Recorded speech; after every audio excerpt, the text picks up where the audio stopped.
الحمد للہ والصلاة والسلام علی رسول اللہ اما بعد۔ معزز ناظرین، ہر جمعرات کی طرح آج کی اس نشست میں بھی آپ حضرات کے روبرو سوشل میڈیا پر پوچھے گئے سوالات میں سے 10 منتخب سوالات کے جوابات پیش کیے جائیں گے۔ سوال نمبر 1، سوال کر رہے ہیں کہ عاشورہ کے روزے کی شرعی حیثیت کیا ہے اور عاشورہ کے روزے کے ساتھ ایک اور روزہ کیوں ملایا جاتا ہے؟ جواباً عرض ہے کہ عاشورہ کا روزہ رکھنا شرعاً مستحب ہے، جس کا مطلب یہ ہے کہ اگر کوئی رکھ لیتا ہے تو ثواب کا مستحق ہوگا، اور اگر کوئی نہیں رکھ پاتا ہے تو اللہ کی جانب سے اس کی کوئی پکڑ اور گرفت نہیں ہے۔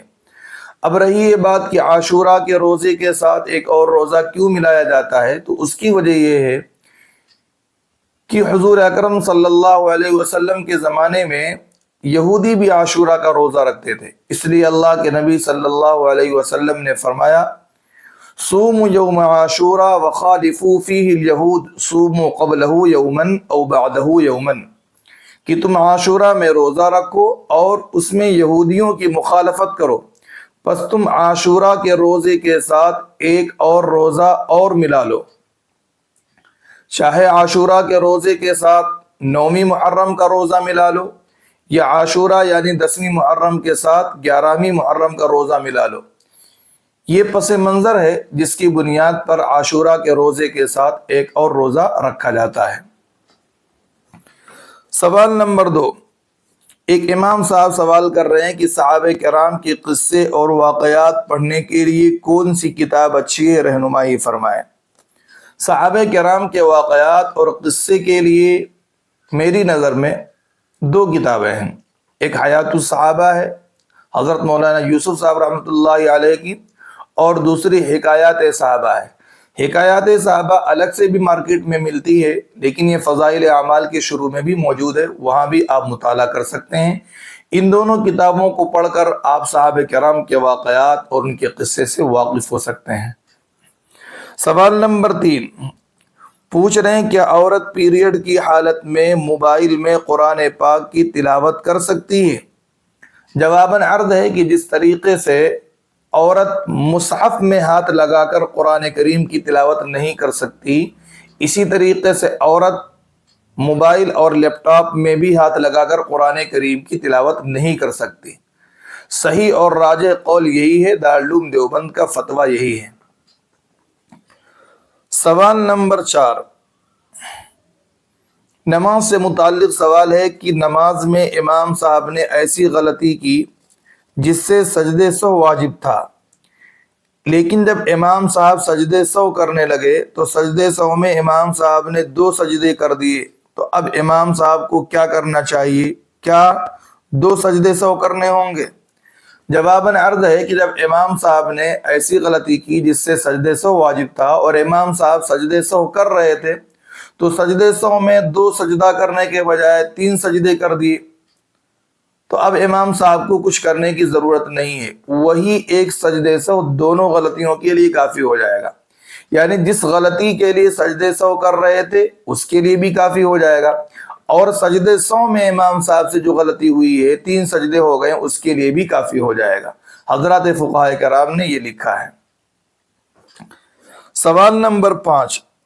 نماز ہی سے متعلق دوسرا سوال ہے کہ امام صاحب نے نماز میں انعمت علیہم غیر المغضوب علیہم ولا الضالین میں انعمتا کی جگہ انعمتو پڑھ دیا، تو نماز ہو گئی یا نماز کو دہرانا پڑے گا؟ اس کا جواب یہ ہے کہ جب امام صاحب نے انعمت علیہم کی جگہ انعمت علیہم پڑھ دیا تو معنی بالکل بدل گیا، چونکہ انعمت علیہم کا مطلب یہ وہ لوگ جن پر اللہ نے انعام فرمایا، اور انعمت علیہم کا مطلب یہ ہے کہ امام صاحب نے انعام فرمایا، تو دونوں کے معنی میں کافی تغیر ہو گیا، کافی بدلاؤ ہو گیا، اس لیے نماز نہیں ہوگی، نماز کو دہرانا ہوگا، نماز کا اعادہ لازم ہوگا۔ سوال نمبر 6، آئی ٹی کے ایک ساتھی سوال کر رہے ہیں کہ دعا کرنے کے بعد ہاتھوں کو چہرے پر پھیرنے کا ثبوت کس حدیث سے ہے؟ پلیز رہنمائی فرما دیں۔ دعا کرنے کے بعد حضور اکرم صلی اللہ علیہ وسلم اپنے ہاتھوں کو اپنے چہرے پر پھیرتے تھے، یہ حدیث کے اندر ہے، اور یہ حدیث ابو داؤد شریف کے اندر ہے۔ چنانچہ صاحب بن یزید رضی اللہ تعالی عنہ فرماتے ہیں ان النبی صلی اللہ علیہ وسلم کان اذا دعا فرفع یدیہ ومسح وجهه بیدیہ، کہ اللہ کے نبی صلی اللہ علیہ وسلم جب دعا کرتے تو اپنے دونوں ہاتھوں کو اٹھاتے اور دعا سے فراغت کے بعد اپنے دونوں ہاتھوں کو اپنے چہرے پر پھیرتے تھے۔ ابو داؤد شریف کے اندر یہ روایت ہے، وہاں آپ اس حدیث کو دیکھ سکتے ہیں۔ سوال نمبر 7، ایک سوال یہ آیا ہوا ہے، سائل کا کہنا ہے کہ میں نے سنا ہے کہ جو شخص اذان کے وقت بات کرتا ہے موت کے وقت وہ کلمے کی موت سے محروم ہو جاتا ہے، موت کے وقت اس کو کلمہ نصیب نہیں ہوتا، یہ حدیث کیا صحیح ہے؟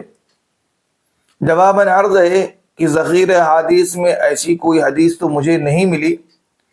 کہ اذان کے وقت بات کرنے سے انسان کلمے کی موت سے محروم ہو جاتا ہے، موت کے وقت اس کو کلمہ نصیب نہیں ہوتا، ایسی کوئی حدیث نہیں ملی۔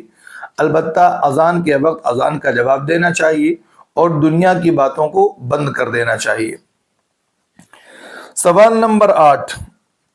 ایک سیٹ صاحب سوال کر رہے ہیں کہ زکوٰۃ میں پیسے نہ دے کر اگر غریب کو پلاٹ دے دیا جائے تو کیا اس کی شریعت میں اجازت ہے؟